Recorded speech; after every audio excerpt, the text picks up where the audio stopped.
असा गुरु तर आपल्या शिष्यांनाही नरकात घेऊन जातो. जगद्गुरु वल्लभाचार्य एकदा आपल्या शिष्यांसोबत गोवर्धन परिक्रमा करत होते. त्यावेळी रस्त्यामध्ये त्या सर्वांनाच एक अजगर पडलेला दिसला. अजगर फार तडफडत होता.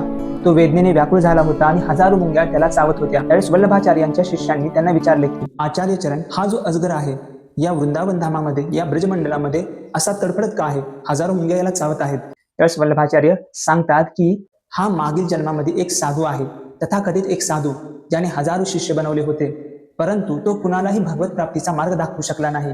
त्याने आपल्या शिष्यांचे शोषण केले आणि त्यामुळेच याला या जन्मामध्ये अजगर बनावे लागले आहे. आणि या सर्व ज्या मुंग्या आहेत ते सर्वजण याचे पूर्वी जन्माचे शिष्य आहेत आणि या जन्मामध्ये मुंगी रूपाने ते या अजगराचे शोषण करत आहेत. तसा तर हा नरकामध्ये जायला हवा होता, परंतु याचा मृत्यू ब्रजमंडलामध्ये झालेला आहे. त्यामुळे हा नरकात न जाता याला अजगराचा जन्म ब्रजमंडलामध्येच भेटलेला आहे. त्यावेळी शिष्य म्हणाले की गुरुदेव, परंतु आता तरी या अजगराला तुम्ही उपदेश करावा आणि त्याला मुक्त करावे. त्यावेळी वल्लभाचार्यांनी त्या अजगराला कृष्ण मंत्राचा उपदेश केला आणि कृष्ण मंत्राचा उपदेश होताच त्या अजगराने शरीर सोडले आणि ज्या सर्व मुंग्या होत्या त्यांनीही तिचे शरीर सोडले आणि दिव्य शरीर धारण करून ते सर्व वैकुंठाला गेले. ही तर आचार्यांची कृपा आहे. परंतु साधारणतः आता तर बरेचसे असे गुरु आहेत जे आपल्या शिष्यांचे शोषण करतात आणि जर शिष्यांचे शोषण होत असेल तर गुरु इतकेच शिष्यही जबाबदार आहेत. चांगले काय आणि वाईट काय हे समजले पाहिजे. गुरु पैसा आणि प्रतिष्ठेच्या मागे लागणारा नसावा, त्याने शिष्यांना भगवत प्राप्तीचा मार्ग दाखवावा.